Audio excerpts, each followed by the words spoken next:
पर नजर रखे हुए, क्या वो हम इंसानों की आधुनिकता की तरफ बढ़ते एक एक कदम को देख पा रहे हैं? क्या जिन्हें हम भगवान कहते हैं वो यही हायर इंटेलिजेंस एलियन बीइंग्स है जो हमारी हर एक चाल को देख तो पा रहे हैं मगर वो हमारे साथ किसी भी प्रकार का कोई भी इंटरैक्शन या वास्ता नहीं रखना चाहते? अब फ्रेंड्स, ये ना कुछ बहुत ही बड़े दावे, आखिर किन सबूतों के आधार पर साइंटिस्ट ऐसे क्लेम कर रहे हैं? कहानी की शुरुआत होती है साल 1950 में, जब न्यूयॉर्क शहर में रात के अंधेरे में अचानक से एक एक करके लोगों के डस्टबिन्स गायब होना शुरू हो जाते हैं। अलग अलग मोहल्लों के लोग इन गुप्त डिसअपीयरेंसेस को लेकर काफी परेशान हो रहे थे और पुलिस को रिपोर्ट करने लगे। और बाय द वे, ये एक सच्ची घटना है, सो आगे तक सुनना। अब उसी दौरान दूसरी तरफ कुछ लोग रात के काले आसमान में यूएफओस जैसे ऑब्जेक्ट्स के दिखने के भी क्लेम्स रिपोर्ट करने लगे। यही लोग फिर न्यूज मीडिया में आकर अपने इन्हीं एक्सपीरियंसेस को पब्लिकली शेयर करने लगे कि उन्होंने क्या देखा और कैसे उन्होंने जो देखा उस चीज ने उन्हें घबराहट सी महसूस कराई। I saw this huge boomerang-shaped craft flying towards me. I just started crying. It was in the middle of the night, and I just remember waking up. I just saw this large head hovering over top of me. The Air Force has recently made public an archive of UFO reports and investigations. Is Earth really the only planet with life, or is something else out there? इससे लोगों ने इन दोनों भी घटनाओं को आपस में connect कर लिया और कहानियां ऐसे बनने लग गई कि हो ना हो जरूर एलियंस ही इन्हीं डस्टबिन्स को गायब कर रहे हैं। Yes, I am serious.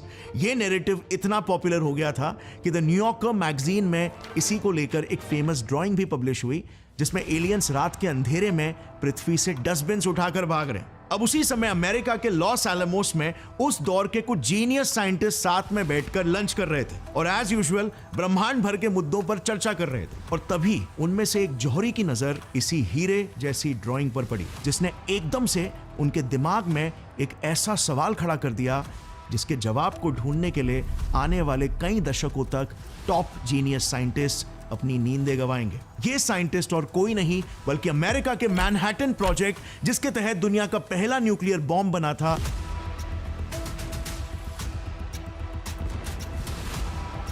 उसके चीफ आर्किटेक्ट और Nobel prize winner Enrico Fermi थे। और उन्हें उस दिन जो सिंपल सा सवाल आया था वो था कि अगर हमारा यूनिवर्स 13.8 बिलियन साल पुराना है और यहां पर अरबों खरबों स्टार्स और प्लैनेट्स मौजूद है, तो मैथमेटिकली और इवन कॉमन सेंस वाइज हमारे जैसे जीवित और इंटेलिजेंट लाइफ यूनिवर्स में भरी पड़ी होनी चाहिए। एलियंस का होना सिर्फ पॉसिबल ही नहीं बल्कि कॉमन होना चाहिए। और इसी पर फर्मी ने अपना सबसे आइकॉनिक क्वेश्चन पूछा कि तो फिर कहां है ये सभी एलियंस? हमें कोई दिखता क्यों नहीं है भाई? और ये एक्चुअली में एक बहुत ही ब्रिलियंट क्वेश्चन था क्योंकि जस्ट थिंक अबाउट इट, हम लाइफ को स्पेशल समझते हैं, हम खुद को स्पेशल समझते हैं, बट जिन अंशों यानी कि एलिमेंट से हम बने हुए हैं वही एलिमेंट्स यूनिवर्स में स्पेशल या रेयर भी है क्या? अब yes, I know may be आप कहोगे कि बट पृथ्वी तो सूरज से एकदम परफेक्ट डिस्टेंस पर है, जिसे गोल्डीलॉक्स जोन कहते हैं, जो लाइफ के जन्म के लिए आवश्यक है। क्या ये स्पेशल नहीं है? सो वेल, इसमें क्या स्पेशल है? नासा के केपलर स्पेस टेलीस्कोप और दूसरे मिशन से आज हमें यह पता चलता है कि हर 5 में से एटलीस्ट एक स्टार ऐसा है जिसका एक प्लैनेट हमारे पृथ्वी की ही तरह एकदम गोल्डीलॉक्स जोन में है, यानी कि वहां पर life as we know it के पलने के चांसेस हैं।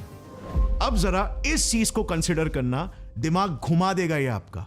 हमारा ब्रह्मांड एटलीस्ट 13.8 बिलियन साल पुराना है। सिर्फ हमारे ही गैलेक्सी में 40 बिलियन यानी कि 400 करोड़ सितारे हैं और सिर्फ हमारे ही ऑब्जर्वेबल यूनिवर्स में 2 ट्रिलियन हमारे मिल्की वे जैसे गैलेक्सीज हैं। यानी कि अगर बेसिक मल्टीप्लिकेशन करें तो 2 ट्रिलियन इंटू 40 बिलियन आ जाता है 80 सेक्सटिलियन, यानी कि ये नंबर 8 के आगे 22 zeros।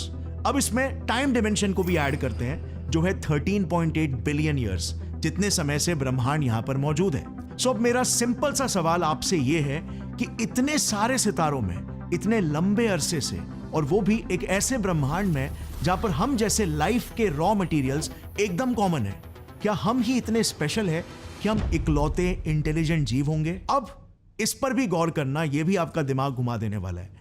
हमारी पृथ्वी ये बस सिर्फ 4.5 बिलियन साल ही पुरानी है। पृथ्वी पर नॉन लिविंग मटेरियल से पहला लिविंग सेल बना था 3.7 बिलियन साल पहले, जिस प्रक्रिया को हम एबायोजेनेसिस कहते हैं। 390 मिलियन सालों पहले ही पहला जीव पानी से निकलकर जमीन पर चलने लगा।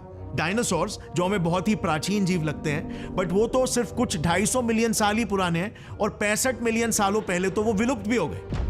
और हम इंसान तो बस सिर्फ 3 लाख साल पहले इस पृथ्वी पर जन्मे। कुछ 10 से 12 हजार सालों पहले तो हमने खेती बाड़ी करना शुरू किया। 200 सालों पहले ही हमने पहला कंप्यूटर और इंजन बनाया और आज हम जुपिटर के चांद यूरोपा में रोबोट्स भेज रहे हैं जो उसकी 15 किलोमीटर मोटी बर्फ की परत को चीरते हुए उसके गहरे समुद्र में एलियन लाइफ की खोज करेगा। बट पॉइंट यहां पर यह है कि इंटेलिजेंट लाइफ की इंटेलिजेंस का एडवांसमेंट एकदम एक्सपोनेंशियली होता है, कंपाउंड होते चला जाता है। पिछले 100 सालों में हमने वो एडवांसमेंट हासिल कर लिया है जो पिछले 1000 सालों में नहीं हुआ, और पिछले 200 सालों में हमने वो अचीव कर लिया है जो पिछले 5000 सालों में नहीं हो पाया।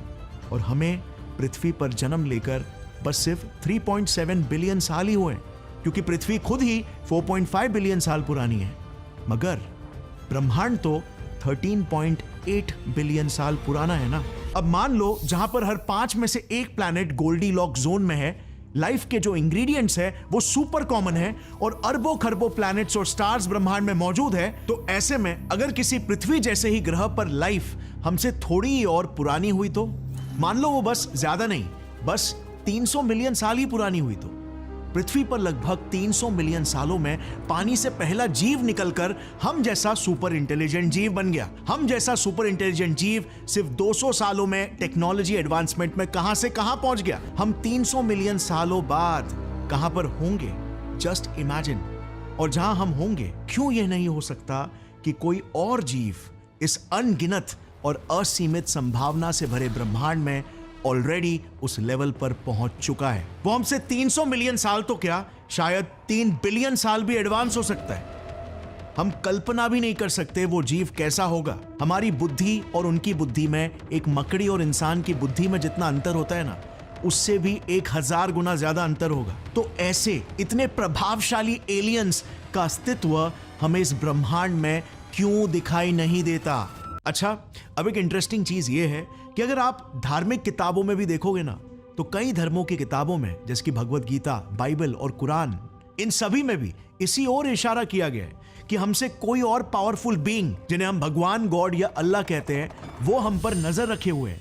उन्होंने हमें इस पृथ्वी पर भेजा है हमें टेस्ट करने के लिए, और सबका हिसाब अंत में होने वाला है। कहीं जिन्हें हम भगवान कहते हैं वो यही एडवांस्ड एलियंस तो नहीं है जो हमारी दुनिया पर नजर रखे हुए हैं पर हमसे इंटरैक्ट नहीं करना चाहते। अब डेफिनेटली अगर वो सिविलाइजेशन हमसे लेट्स से 100 मिलियन साल भी ज्यादा एडवांस है और वो अपने आप को छुपाए रखना चाहती है, तो डेफिनेटली अपने मौजूदगी को हम जैसे पिद्दी जीवों से छुपाना उसके लिए तो बाएं हाथ का खेल होगा। और यहीं पर कुछ साइंटिस्ट ऐसा मानते हैं कि यार, अगर लाइफ जिसे हम ब्रह्मांड भर में डेस्परेटली ढूंढने की कोशिश कर रहे हैं, क्या अगर वो लाइफ ही बाय नेचर एक्सपायरी डेट के साथ ही जन्म लेती है? तो आज हमारे पास हाइड्रोजन बॉम्ब्स है जो हिरोशिमा में जो बॉम्ब ब्लास्ट हुआ था उससे 2000 से 3500 गुना ज्यादा पावरफुल है।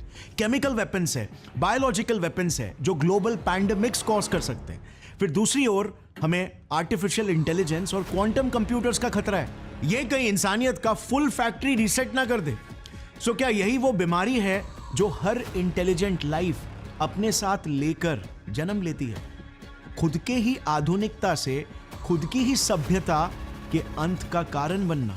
और ये तो फिर भी हमने सिर्फ डायरेक्ट ह्यूमन इन्वॉल्वमेंट की बात की है। फिर प्रकृति जिसने हमें जन्म दिया है, शायद वो ही एक समय बाद इंटेलिजेंट लाइफ के मौत का कारण भी बनती है। आज आधुनिकता के चलते पृथ्वी का तापमान हर 10 सालों में 0.11 डिग्री फ़ारेनहाइट से बढ़ते चला जा रहा है। हमारे नॉर्थ और साउथ पोल्स की बर्फ मेल्ट हो रही है, कई टापू डूब रहे हैं और इवन कई शहर जैसे जकार्ता, बैंकॉक, टोक्यो में भी ये देखने को मिल रहा है। मौसम में फ्लक्चुएशंस पड़ रहे हैं जिस वजह से कहीं पे बेमौसम बरसात हो रही है, तो कहीं पे बाढ़ आ रही है, तो कहीं पे सूखा पड़ रहा है। क्या प्रकृति का क्रोध ही इंटेलिजेंट लाइफ के लिए एक बड़ा ग्रेट फिल्टर हो सकता है?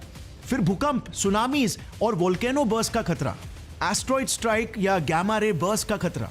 बस एक गैमा रे बर्स्ट पृथ्वी पर अगर गलती से भी पड़ गया ना, तो पृथ्वी पूरी तरीके से राख हो जाएगी। क्या ये सब आगे आने वाले हजारों ग्रेट फिल्टर्स में से कुछ ग्रेट फिल्टर्स हैं जिनका सामना एक इंटेलिजेंट सभ्यता को करना ही पड़ता है?